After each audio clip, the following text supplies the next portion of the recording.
Boa noite, pessoal, tudo bom? Como é que tá as coisas? Desculpe eu atraso novamente, mas é porque tá vendo situações aí, eu estou me atrasando uns 20 minutinhos, tá? Mas a gente não vai perder tempo mais não.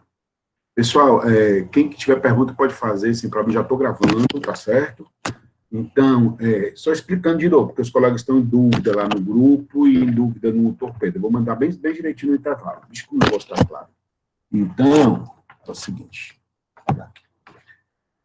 nós vamos fazer duas avaliações, é igual primeiro, a pedido, agradeço até a colega de vocês, Jo, certo?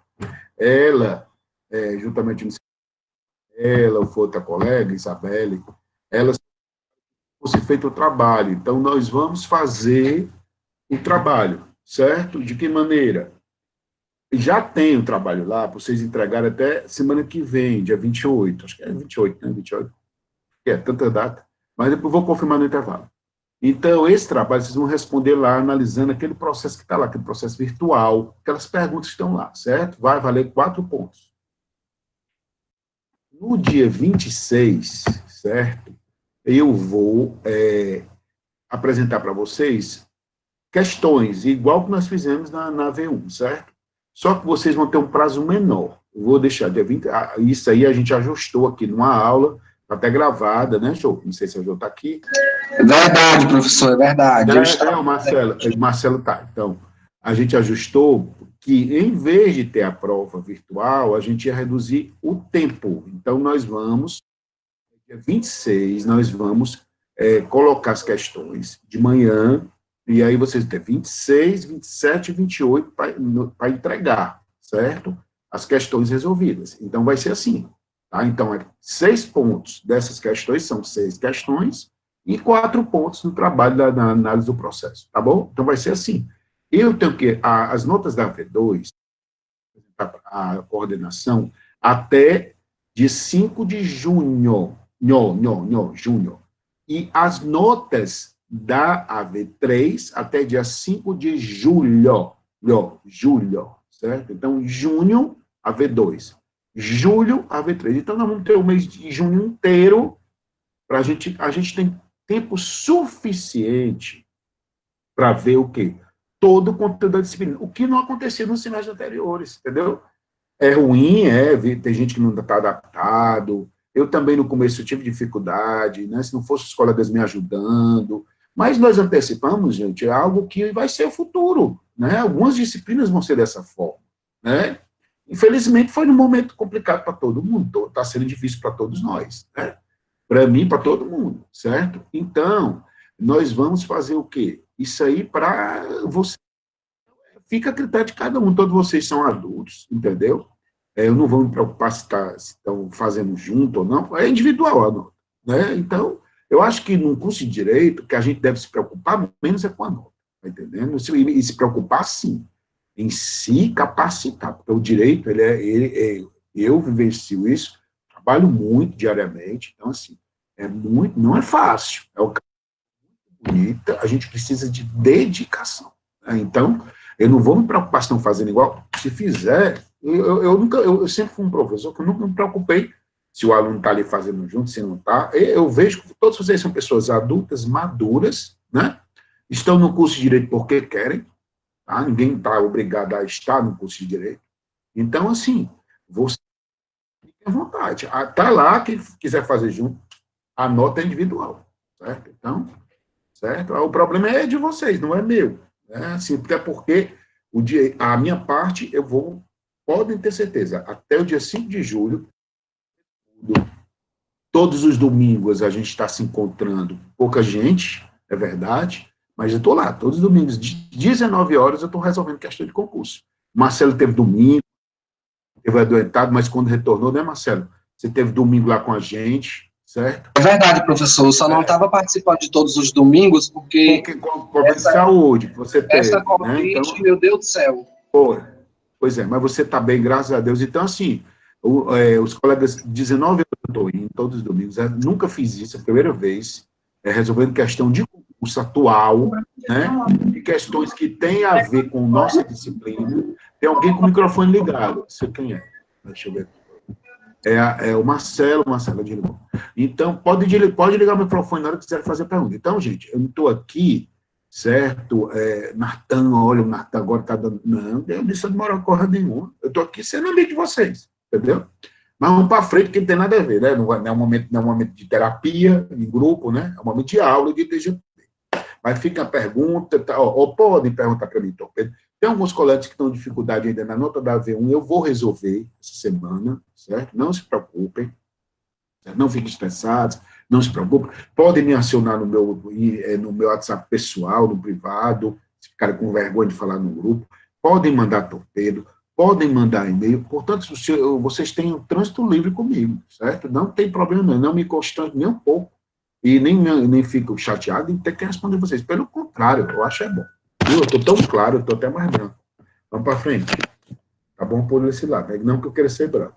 Mas vamos para frente. Gente, a aula passada, nós terminamos a aula falando... Alguém tem alguma pergunta, meus amigos? Fica aí aberto.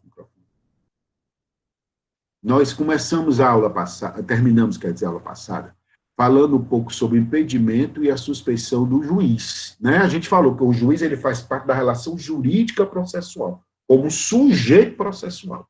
Tem quem faz parte do polo ativo, como autor, tem quem faz parte do polo passivo, como réu. O polo ativo exerce o direito de ação, propriamente dito. O polo passivo exerce o direito de exceção, que é o direito de se defender, né? Direito de se defender. Então, nós temos o polo ativo e temos o polo passivo. Gente, eu não vou levar mal, não, eu vou baixar uma luz aqui, porque está muito claro, eu acho que está ruim até para vocês. Então, nós temos o polo ativo e nós temos o polo passivo. Mas, para conduzir essa relação jurídica processual, nós temos quem? O juiz. E o juiz, ele tem que observar o quê? Livre convencimento motivado, que o professor Felipe já aprendeu. E a imparcialidade. O juiz ele tem que ser imparcial, ele não pode ter lado. Em face da imparcialidade é que nasce o chamado impedimento e a chamada suspeição. As hipóteses de impedimento a gente encontra no artigo 144, que eu falei da aula passada. E as hipóteses de suspeição nós encontramos no artigo 145. Lembrando a vocês, as hipóteses de impedimento elas são mais absolutas, são mais objetivas.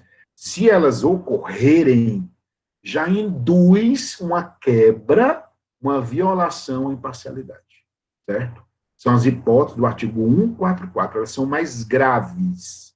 São mais graves e, se ocorrerem, são mais objetivas, já induzem, já leva à constatação da imparcialidade.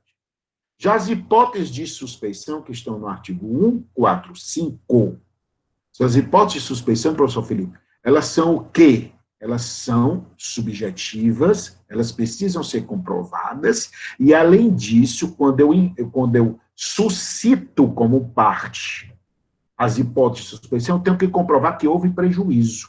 Então, elas não induzem necessariamente uma quebra de imparcialidade. As hipóteses de suspeição do artigo 145. Então, a gente diz que as hipóteses de impedimento do 144, elas são mais absolutas, elas são taxativas, elas são números clausulos. Já as hipóteses de suspeição são exemplificativas. Eu posso considerar outras hipóteses de suspeição. Por exemplo, lá no artigo 145, um dos parágrafos, estabelece a suspeição por motivo de foro íntimo. Nessa hipótese de suspeição por motivo de foro íntimo, eu não preciso comprovar, dizer o que levou a eu suscitar essa questão do foro íntimo. O foro é íntimo, então eu não preciso suscitar, certo? O slide acompanha a aula está lá, Igor, eu já no roteiro, esse roteiro aí é o roteiro 6, certo? Está lá no roteiro 6, está lá, disponibilizado lá no roteiro 6 para vocês. Eu vou aprender, eu prometo que esse final de semana eu vou parar um tempo para poder aprender a mexer com o slide, porque eu não aprendi ainda para colocar o slide. Está na apostila também, professor. Está os dois, pois é, está na apostila e está nos slides. Eu sempre disponibilizo, tem slide e apostila, está lá à disposição, né? Certo? Então, eu vou aprender a colocar, viu, gente? É porque eu ainda não aprendi direito, aí eu sempre entro apressado, mas eu vou aprender daqui para o começo de... Em junho, nós vamos ter o mês inteiro em slide. Então, voltando, mas está disponível, está lá no Infoline. Então, as hipóteses de impedimento, artigo 144, as hipóteses de subsuspeição, artigo 145. Então, nós vimos essa questão, tanto as hipóteses de impedimento ou suspeição, elas tratam de quê, gente? Da imparcialidade. O juiz tem que ser imparcial, ele não pode ter lado. No entanto, para que o juiz processante ele possa funcionar, é necessário que ele tenha o quê, doutor Tales? O auxílio dos auxiliares da justiça. Então, os auxiliares da justiça são aqueles que dão suporte, né? Nós vimos que o juiz ele tem alguns atos que são inerentes a ele, que são os atos praticados, são os despachos, né, que nós vimos, as decisões interlocutórias, e nós vimos as sentenças, nós vimos que tem os acordos, né, professor Igor? A gente viu tudo isso, não, o senhor não teve nessa aula não, porque o senhor faltou, porque eu não entrevistou, não. Mas não tem nada, não. Aí, então, a gente viu isso lá. E aí nós temos agora que, para dar suporte à relação jurídica ao magistrado, a gente precisa dos auxiliares da justiça. São as situações aí do artigo 149. Está aí no chat. Artigo 149 do Código de Processo Civil. Então, no 149, está aí no chat, nós vemos, são auxiliares, certo? São auxiliares da justiça, além de outros cujas atribuições sejam determinadas pelas normas de organização judiciária. O escrivão, o chefe de secretaria, aqui eu tenho outro nome, na época teve diretor de secretaria, agora analista, né? É aquele que coordena a secretaria de vara. O oficial de justiça, o perito, o depositário, o administrador, o intérprete, o tradutor, o mediador, o conciliador judicial e o mediador que entraram agora. Eles não faziam parte como auxiliares propriamente dito. Eles foram inseridos por conta dessa nova visão da busca do consenso do processo civil, né? O partidor, o distribuidor, o contabilista, o regulador. Ou seja, gente, são aqueles, professor, que a gente dá suporte, Felipe, viu, Mariana? Aqueles que a gente dá suporte, Isabela e Enzo, aqueles que a gente chega e dá o suporte ao juiz para ele exercer a atividade jurisdicional, que começa aí no artigo 149. Só que nós temos os auxiliares que a gente considera permanentes, falando aqui por chat para responder uma pergunta, permanentes, e nós temos auxiliares eventuais ou temporários. Então, o chat é como se fosse o quadro lá, né? Como se estivesse escrevendo. Não sei se é legal essa didática, mas não for, vocês dizem, viu? Então, nós temos os auxiliares permanentes e nós temos os auxiliares eventuais ou temporários. Gente, os permanentes são aqueles que estão ali no dia a dia, na atividade jurisdicional, dando suporte diariamente. Então, nós temos os auxiliares da justiça. Quem são os auxiliares? Eles que dão suporte ao magistrado para que ele possa exercer o seu papel enquanto sujeito processual dentro da relação jurídica processual. São os auxiliares da justiça. Nós temos auxiliares permanentes e nós temos os auxiliares eventuais ou temporários. Nós temos auxiliares permanentes ou os auxiliares eventuais ou temporários. O Felipe até já está querendo se escalar. Ó. Os dois são concursados. Ou, Felipe, vai estudar. Ó, deixa eu dizer, brincadeira. É porque eu já brinco muito com o Felipe, né, Felipe? Brincadeira. Que já se criou, a gente nem está com 2 meses que eu não vejo vocês, né? Mas já estou me sentindo assim, amigo íntimo, né? Amigo íntimo online, né? Ó, deixa eu dizer uma coisa. Gente, o Felipe já quer se preocupar em fazer como termina primeiro, mano. Ó, então, nós temos os concursados. Não, peraí, Felipe. Só brincadeira, viu? Ó, nós temos os permanentes e os eventuais. Felipe, o que é que acontece? Alguns são concursados. Não foi ruim nossa pergunta, querido. Fica à vontade, que é isso. Alguns são concursados, outros não são, entendeu? Mas o fato de ser permanente, ou temporário, ou eventual, não tem uma ligação, Felipe. Foi boa a sua pergunta, entendeu? Não tem uma ligação direta com o fato de ser concursado ou não. É outra situação. A questão de ser concursado é uma relação de direito administrativo. Aqui eu estou falando na questão processual, certo? Foi muito boa a sua pergunta. Então, aquilo foi na questão processual. Na questão administrativa, aí, concursado ou não, ou exercer cargo de provimento de comissão, depende da estrutura orgânica do judiciário, né? Por exemplo, o cargo de diretor de secretaria, o chefe de secretaria, o que coordena ali a secretaria, geralmente ele é cargo de provimento em comissão, que é de natureza administrativa, né? Que não se submete a concurso, não necessariamente tem que ser um concursado, entendeu?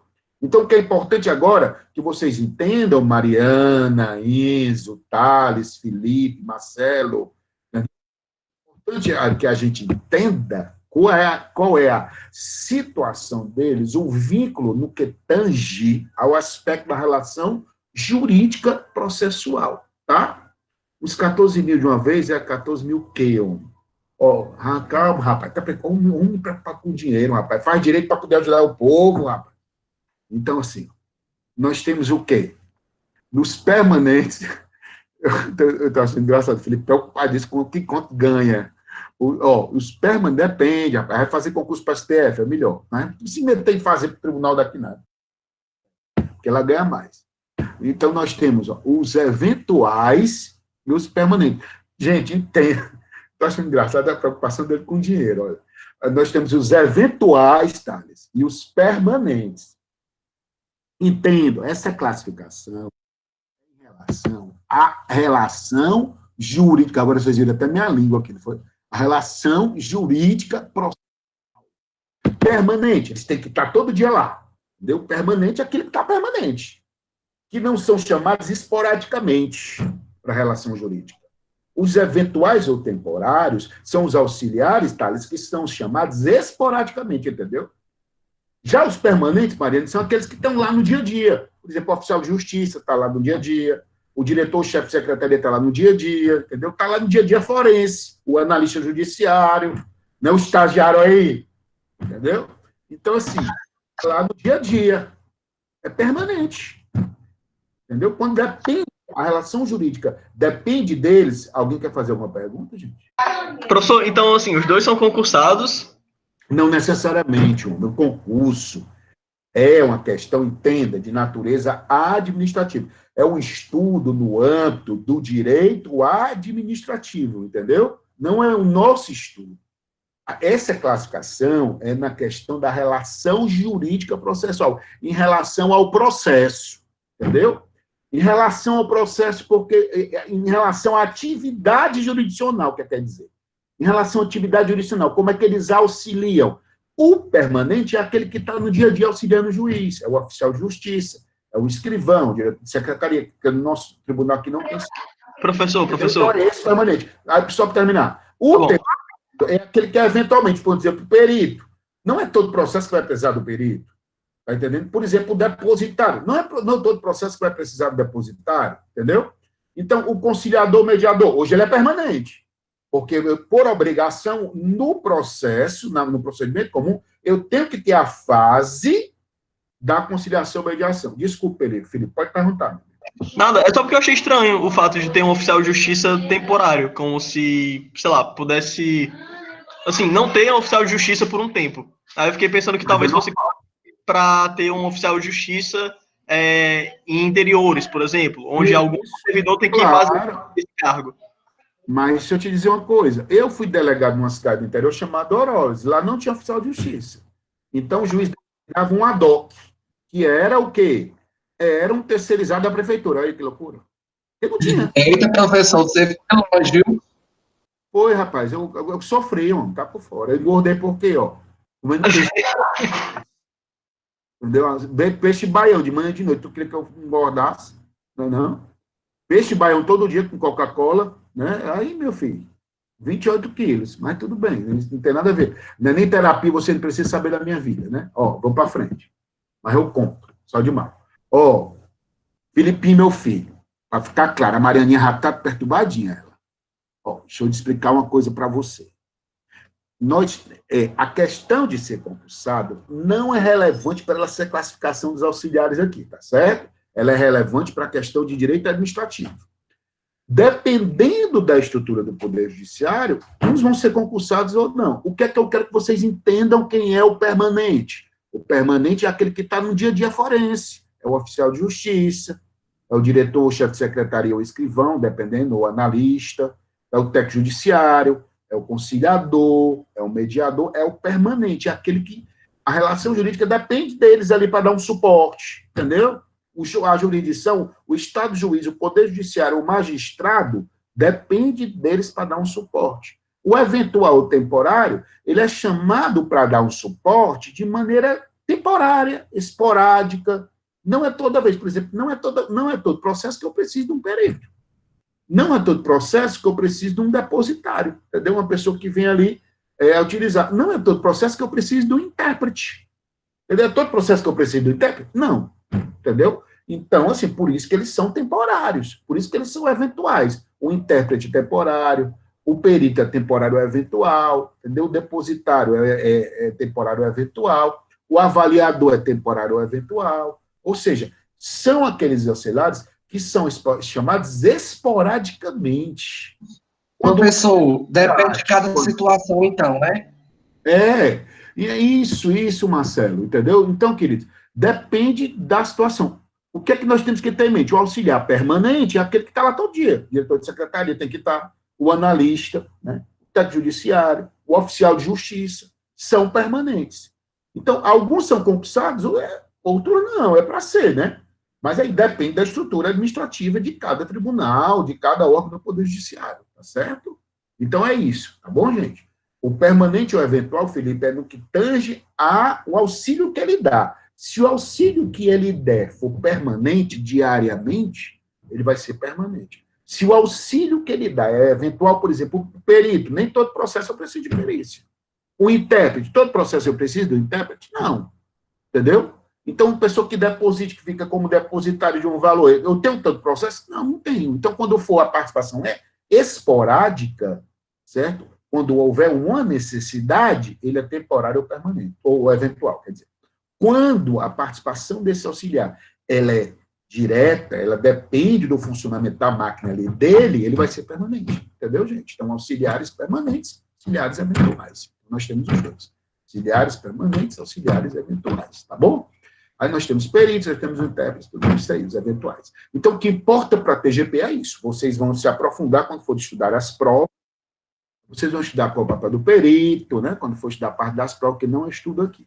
Quando vocês forem estudar o procedimento comum, vocês vão estudar como é que funciona o mediador, o conciliador.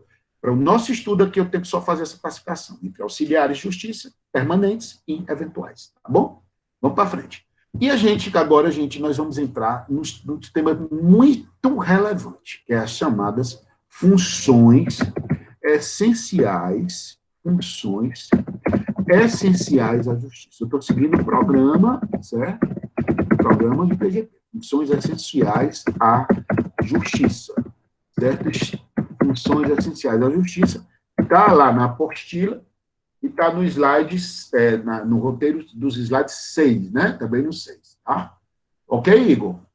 Está no 6 e está também na apostila. Funções essenciais à justiça. Gente, nós vimos o quê? Nós temos uma relação jurídica processual. Não é isso que se forma por aquela triangulação entre autor, juiz e réu. Imaginemos um triângulo, por isso que eu digo triangulação. A relação jurídica processual ela é um triângulo, autor, juiz e réu.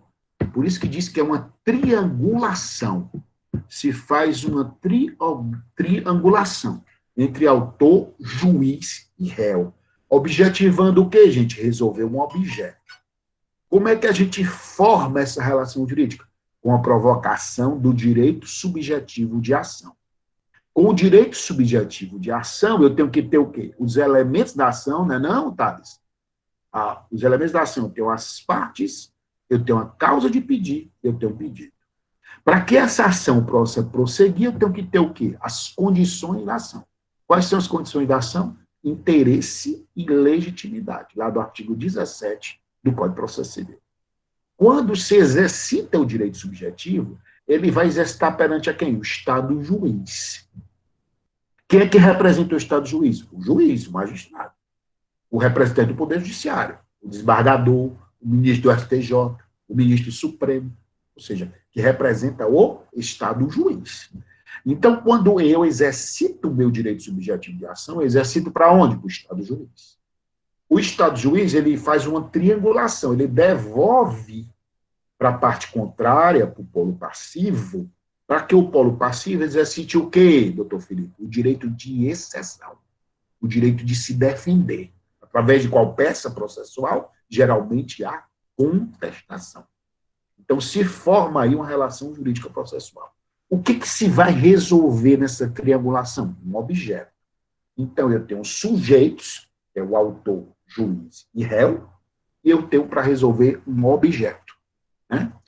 Para dar suporte a esse juiz, eu tenho o quê, gente? Os auxiliares da justiça. Eu tenho os auxiliares da justiça permanentes, aqueles que estão lá no dia a dia, né? E eu tenho aqueles eventuais ou temporários, que só são chamados quando houver necessidade.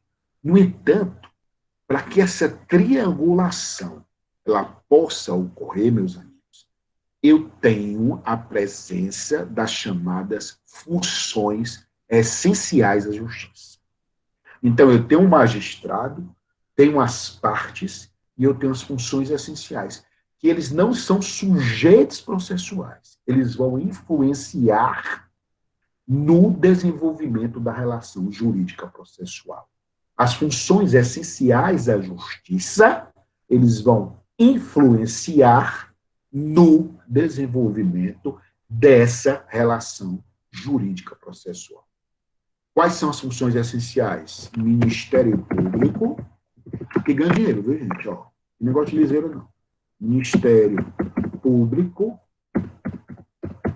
Ministério Público. Ah, está muito claro, eu não estou digitando direito. Advocacia. Advocacia Pública e Defensoria.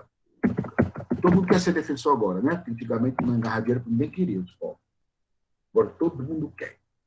São as 4 funções essenciais da justiça: Ministério Público, Advocacia, Advocacia Pública e Defensoria Pública.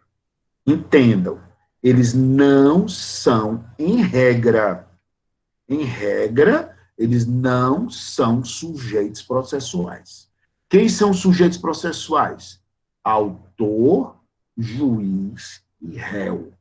As funções essenciais, eles dão suporte a essa relação jurídica processual na busca da justiça, não da jurisdição. A jurisdição é um poder que o Estado tem de aplicar o direito ao caso concreto. Quem é que representa a jurisdição? O juiz. Aqui na busca da justiça, de se fazer justiça, de ter uma ordem justa, de ter uma ordem que garanta justiça a todos. Eles estão ali para viabilizar isso. Quem está ali para viabilizar isso? Eu tenho o Ministério Público, eu tenho a Advocacia, eu tenho a Advocacia Pública e eu tenho a Defensoria Pública. Por isso que eles são chamados, de funções essenciais à justiça, Isabel. São funções que são essenciais. Eles têm que estar presentes, tá, para poder se fazer justiça. Tá? A Constituição Federal prevê e o Código de Processo Civil prevê. Então, nós temos 4 funções essenciais à justiça, né? Ministério Público, nós temos Defensoria, Advocacia Pública e Defensoria, né? Eles não são, em regra geral, sujeitos processuais. Eles não são, em regra geral, sujeitos processuais. Vamos começar com a primeira, MP, Ministério Público. MP, Ministério Público. Gente, o Ministério Público, no processo civil, ele é considerado função essencial à justiça por força lá do artigo 127 da Constituição Federal de 88. Artigo 127 da Constituição Federal de 88. Tá? Então, o artigo 127 da Constituição Federal de 88, ele estabelece que o Ministério Público, ele é função essencial. Entendeu? Antes da Constituição, o Ministério Público, ele funcionava, meus amigos, como se fosse, certo? Um advogado do Estado, né? Antes da Constituição de 88. Na Constituição de 88, ele passou a ter a força que tem hoje, né? É tanto que alguns intitulam o Ministério Público como se fosse um quarto poder. Como se fosse. Lá no artigo 127 da Constituição, estabelece-se que a Rafaela me ajudou. Exatamente. Estabelece-se que o Ministério Público é uma função essencial. Certo? No processo civil, geralmente, ele tem a função de custos legis. Custos legis. O que é custos legis? Fiscal da ordem jurídica. No processo civil, ele tem uma função, geralmente, a função dele é de custos legis. É para fiscalizar a atuação. Lá no processo penal, geralmente, ele tem a função de dominus litis. Dominus litis. O que é ser dominus litis no processo penal? É o titular da ação. Geralmente, a titularidade, certo, da ação penal no processo penal é do Ministério Público, porque lá o papel dele geralmente é de dominus litis. No processo civil, geralmente o papel dele é de quê? Custos legis. Fiscal da ordem jurídica. Ele está aí para fiscalizar se o processo está regular. O papel dele geralmente é esse, de fiscalizador. Ele pode, em algumas situações, acionar, que eu vou falar um pouco mais na frente. Mas, geralmente, no processo civil, o Ministério Público ele tem uma função de fiscalizar.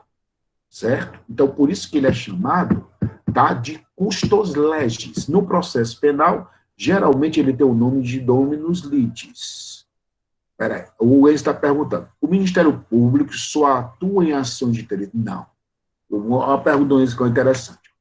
O Ministério Público só atua em ações de interesse coletivo? Não. Nas ações de interesse coletivo, tem uma diferença. Ele entra acionando. Por exemplo, uma ação civil pública. Muitos de vocês já ouviram falar de ação civil pública. A ação civil pública é o melhor exemplo que vocês vão estudar lá na frente, chamado processo coletivo. Um processo que engloba, contempla uma coletividade de pessoas. Então, na ação coletiva, geralmente ele é o titular, certo? Já no processo civil, ele atua tanto nas tutelas individuais, nas ações individuais, como atua nas ações coletivas, atua nos dois momentos, nas ações individuais e nas ações coletivas, tá? Isso. Eu só antecipei essa temática para responder a sua pergunta, tá? Então, ele não é só nos processos coletivos. Eu vou já explicar qual é a atuação dele no processo civil. Primeiro ponto que nós temos que ter em mente, qual é o papel dele no processo civil? Geralmente, como fiscal da ordem jurídica. Geralmente, olha o que eu estou falando. Não estou dizendo que é absolutamente, até porque isso não é bom. No processo civil, vocês nunca ouviram falar, isso é regra absoluta. Tudo pode ser relativizado, principalmente o processo civil hoje, que ele é muito dinâmico. Ele se aproximou muito do processo penal, porque o processo penal é mais dinâmico.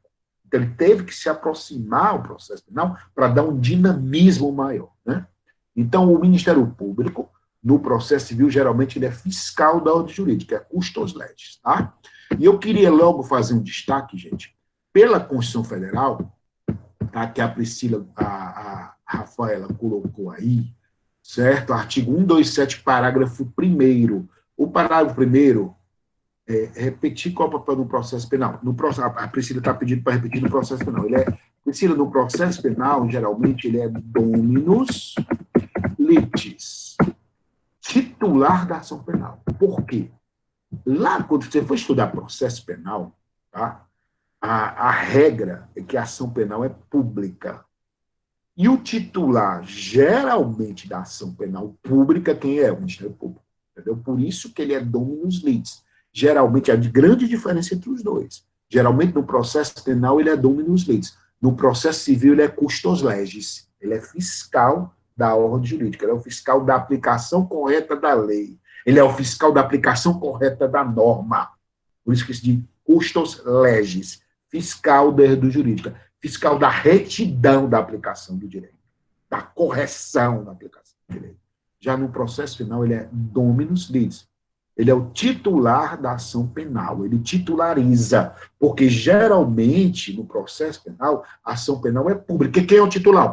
O Ministério Público. Bom, por isso que lá ele é dominus litis.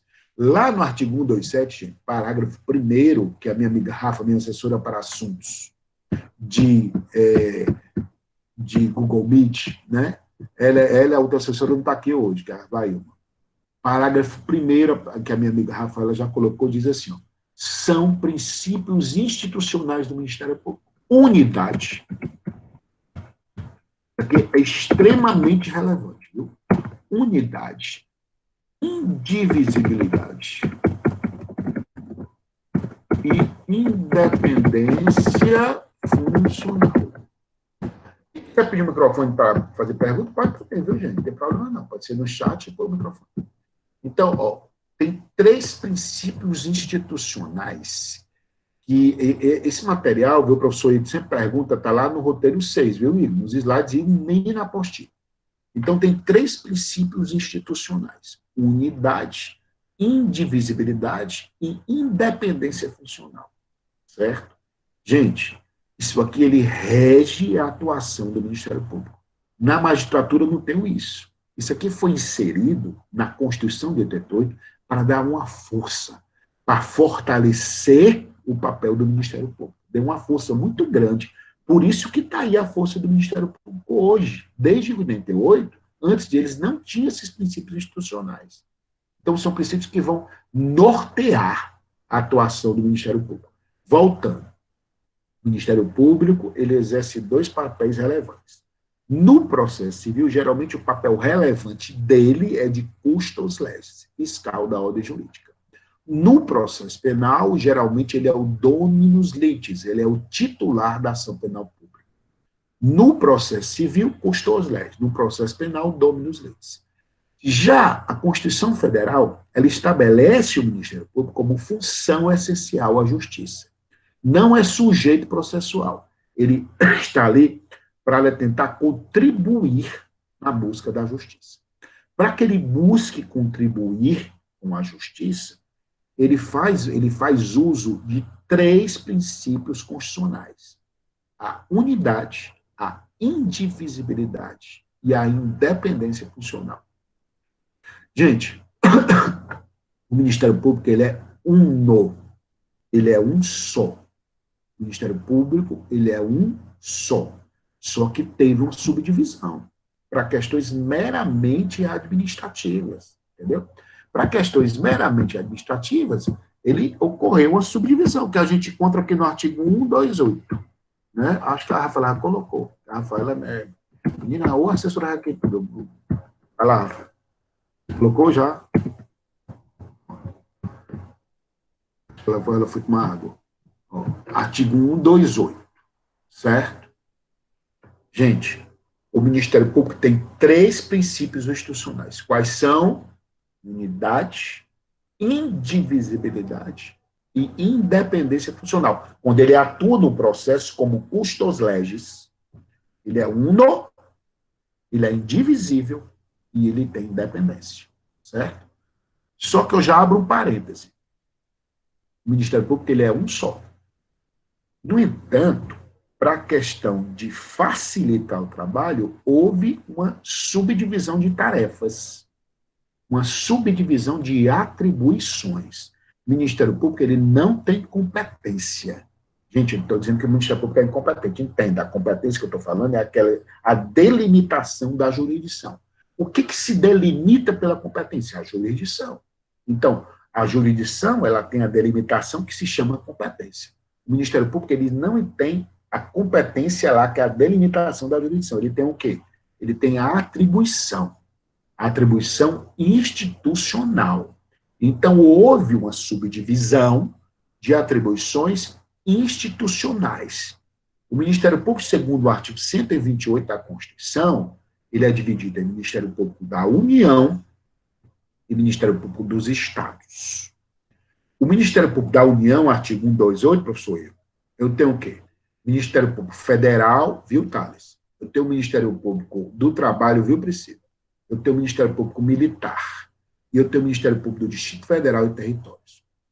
Então, na União, que é o MPU, Ministério Público da União, que tem a chefia de quem? Do PGR, Procurador-Geral da República, o chefe do MPU, com essas atribuições que estão estabelecidas pelo Ministério Público da União. Quem é o chefe? Procurador-Geral da República. Hoje é o doutor Augusto Aras, né? O Procurador-Geral da República, que tem que ser da carreira do Ministério Público da União.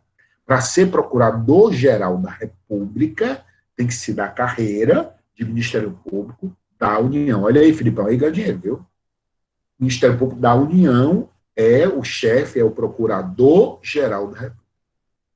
O MPU, Priscila, por sua vez, tá, Enzo, ele se subdivide em Ministério Público Federal, Ministério Público do Trabalho, Ministério Público Militar, Ministério Público do Distrito Federal e Territórios. E tem o MPE, Ministério Público dos Estados. O MPU, que é o Ministério Público Federal, certo? O Ministério Público Federal, ele é representado por quem? Pelos procuradores da República.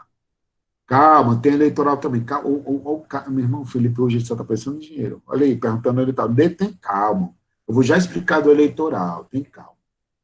Essa aí é a estrutura padrão. Eu vou segura aí o eleitoral, porque eu vou já explicar. O homem só pensa em dinheiro, cara. Deus me livre. Ó, o Ministério Público, ó. Ministério Público Federal, MPF, representado por quem? Procurador da República. Os procuradores da República, eles representam o MPF. O procurador da República, eles representam o MPF. Certo? Aí eu tenho o Ministério Público do Trabalho, MPT. O Ministério Público do Trabalho, quem representa? Os procuradores do trabalho. O Ministério Público do Trabalho são os procuradores do trabalho. Procuradores do trabalho. O Ministério Público do Trabalho são os procuradores do trabalho. Aí eu tenho o Ministério Público Militar. No caso do Ministério Público Militar, tem os promotores e os procuradores de justiça militar. Todos cargos efetivos e concursados, viu? Procuradores de justiça militar. No caso do Ministério Público Militar, tem os procuradores, são civis, né? Não são militares. Certo? Como os membros do Ministério Público Militar, eles não são militares, eles são civis, que fizeram um concurso para promotor de justiça militar e se tornam membros do Ministério Público Militar. Certo? E o Ministério Público do Distrito Federal e Territórios. Distrito Federal e Territórios, o Distrito Federal, que é a peculiaridade, ó. Apesar do Distrito Federal ter se equiparado aos Estados-membros em muitas atribuições, o Ministério Público de lá não é Ministério Público Estadual. Faz parte de quê? Do Ministério Público da União. Quem é que chefia o Ministério Público da União? Procurador-Geral da República. Alguma pergunta, por enquanto? Felipe, segura aí só a tua pergunta do MPE, que eu vou já explicar, tá? Então, nós temos, dentro da estrutura, a gente viu, o Ministério Público eles têm 3 princípios. Quais são? Unidade, indivisibilidade e independência. O Ministério Público ele não tem a competência jurisdicional lá, ele tem a atribuição institucional. Para essa atribuição, a União subdividiu. Ela criou o Ministério Público da União e criou o Ministério Público dos Estados-membros, quer dizer. O Ministério Público da União, por sua vez, ele é dividido em Ministério Público Federal, que é representado pelos procuradores da República, Ministério Público do Trabalho, representado pelos procuradores do Trabalho, Ministério Público do Distrito Federal, Ministério Público Militar, representado pelos promotores e procuradores de justiça militar, e o Ministério Público do Distrito Federal e Territórios. Eles fazem parte de quê? Do MPU. E nós temos o MPE, Ministério Público dos Estados, que nós temos os promotores e os procuradores de justiça. Quando eu passo no concurso do Ministério Público Estadual, eu passo para colocar promotor de justiça. Quando eu sou promovido para ir trabalhar no Tribunal de Justiça, aí eu recebo outro nome. Como é o nome? Procurador de Justiça. Esse procurador de justiça não é a mesma coisa do procurador do Estado, que eu vou explicar mais na frente. Procurador do Estado é a advocacia pública. Voltando. Então, o Ministério Público ele tem atribuições institucionais que a Constituição resolveu dividir. Ele é uno, ou seja, o Ministério Público ele é um só.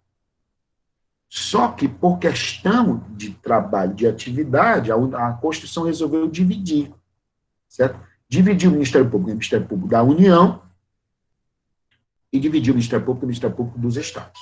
Ministério Público da União, com chefia de quem? Procurador-Geral da República. Procurador-Geral da República é o chefe do Ministério Público da União. O Ministério Público da União, ele se subdividia. Ministério Público Federal, quem que representa o NPF? Ministério Público Federal, procuradores da República. Ministério Público do Trabalho, quem que representa? Procuradores do Trabalho. Ministério Público Militar, quem que representa? Os promotores e procuradores. É a mesma lógica do MPE. Quando eu passo para o Ministério Público Militar, eu passo para promotor de justiça militar. Se eu for promovido por segundo grau, para um tribunal superior, como é que é o nome? Procurador de Justiça. É a mesma coisa do promotor, apenas quando ele sobe, ele muda o nome. O procurador da República, não, ele é um nome só. Quando ele está lá no topo, ele é chamado de subprocurador, mas é outra coisa estruturalmente. Mas, geralmente, é só procurador da República, certo? Então, nós temos procuradores da República, temos os procuradores militares, certo? E promotores. Nós temos os procuradores do trabalho, nós temos os promotores de justiça. Tá bom, gente? Nós temos essa estrutura. Professor, o MP do Distrito Federal e Territórios é o Procurador da República, né? Não. Eu não escutei o que eu falando, não. Hã? Eu não entendi quando o senhor falou do Distrito Federal e Territórios. Marciana, deixa eu falar uma coisa para você, Priscila. Ótima pergunta. Voltando. Nós temos o MPU. Qual é a subdivisão do MPU? Ministério Público Federal, Ministério Público do Trabalho, Ministério Público Militar e Ministério Público do Distrito Federal e Territórios. Certo? O MPF, que é o Ministério Público Federal, que faz parte da carreira do MPU, que tem a chefia do Procurador-Geral da República, eles são representados por quem? Procuradores da República. O Ministério Público do Trabalho são representados por quem? Procuradores do Trabalho. O Ministério Público Militar são representados por promotores de justiça militar e procuradores de justiça militar. O promotor de justiça militar, ele é do primeiro grau, é da primeira instância. Se você passar no concurso do Ministério Público Militar, você vai para o primeiro grau, você vai para a primeira instância. Como é que você vai ser chamada? Promotora de justiça militar. Depois de alguns anos na carreira, se você for promovida para trabalhar numa segunda instância, certo, Priscila? Aí você vai ter o nome de Procuradora da Justiça Militar. No caso do Ministério Público do Distrito Federal e Territórios, é da mesma lógica. O Ministério Público do Distrito Federal e Territórios, quando você passa para a promotora lá de Brasília, você vai ter o nome de promotora do Ministério Público do Distrito Federal de Brasília. Apesar de ser promotora, vai ser do MPU. Tua remuneração vai ser igual ao procurador da República, vai cor legal. Quando você for promovida, certo? Para a segunda instância, você vai ter o nome de Procuradora da Justiça do Distrito Federal e Territórios. É a mesma lógica do Estado. Apenas o Ministério Público do Distrito Federal e Territórios não faz parte do MPE. Quem é que faz parte do MPE? São os promotores de justiça, quando você passa, né? Quando você é promovido à segunda instância, você vai ter o nome de Procurador de Justiça. Deu para entender agora, você? Certo? Essa sua... Aí, gente, o professor Felipe já perguntou, né? Porque ele não se preocupa com o dinheiro. Nartan e o eleitoral? Gente, o eleitoral, ele não faz parte de uma carreira própria, ele é emprestado. O promotor, quando atua na seara eleitoral, da justiça eleitoral, ele atua emprestado, entendeu? Ele não faz parte de uma carreira própria. Nós não temos a carreira de promotor eleitoral, de Ministério Público Eleitoral. Por exemplo, o chefe estadual do Ministério Público Eleitoral vai ser um representante da Procuradoria da República. E os integrantes do Ministério Público Estadual, nas zonas eleitorais, vão ser promotores de justiça. Então, ele é um Ministério Público emprestado. Ele não faz parte de uma carreira própria. Ele não tem uma carreira própria, como tem o MPE, como tem o IBM, como tem o Procurador da República, o Procurador de Justiça Militar, deu para entender? Ainda tem também, viu, Felipe, os procuradores dos tribunais de contas, os membros do Ministério Público e do Tribunal de Contas, que não fazem parte dessa estrutura aqui. Eles têm uma estrutura própria. O Ministério Público de Contas, eles têm uma estrutura própria. Eles têm uma atuação específica, porque o Tribunal de Contas, senhores, eles não fazem parte da jurisdição propriamente dita. Eles são órgão de controle externo pertencentes ao Poder Legislativo.